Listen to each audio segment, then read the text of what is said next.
When others see roadblocks, Shaudell Brooks sees opportunities to change the world. Diagnosed at an early age with a form of MS, Shaudell has always lived a life of independence, achieving ambitious goals at every turn. Her mom is her inspiration. My mom, I feel like she raised me to be as independent as possible, and especially watching her do all the things she did for me. I rarely seen her cry or ask for help or say, why aren't you doing this for my child? And she did it on her own. So I feel like that was an example that I had to say, well, if she can do it, I can too.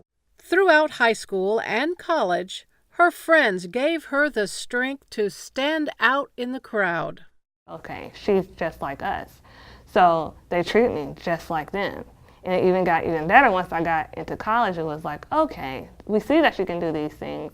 So I want to bring her out her shell even more and do things that she probably hasn't done before. Like I went ziplining. Never thought in a million years that I would do that until I met certain people. And it's like, okay, well, they're adding on to my independence and my willingness to do whatever I put my mind to.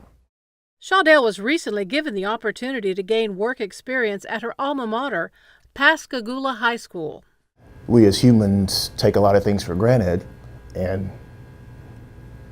watching her do what she does kind of made you realize we don't really have any issues because her day-to-day life is nothing compared to mine, in the sense where mine is nothing compared to hers.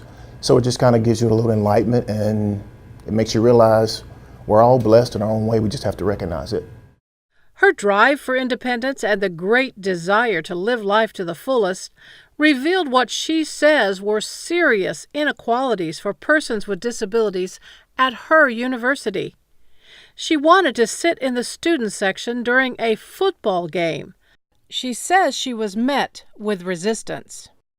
I told him, you know, if it was any other person, they could take this to a lawyer or try to do everything they can to get some money out of this facility.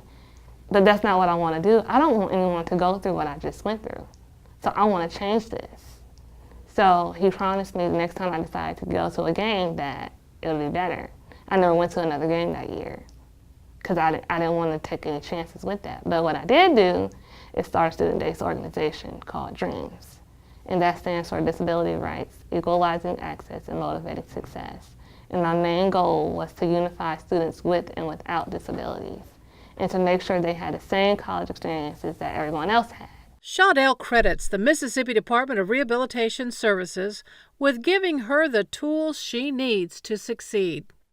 And after that, we got our first counselor, and they showed us and told us about all the opportunities that they would be able to help me with.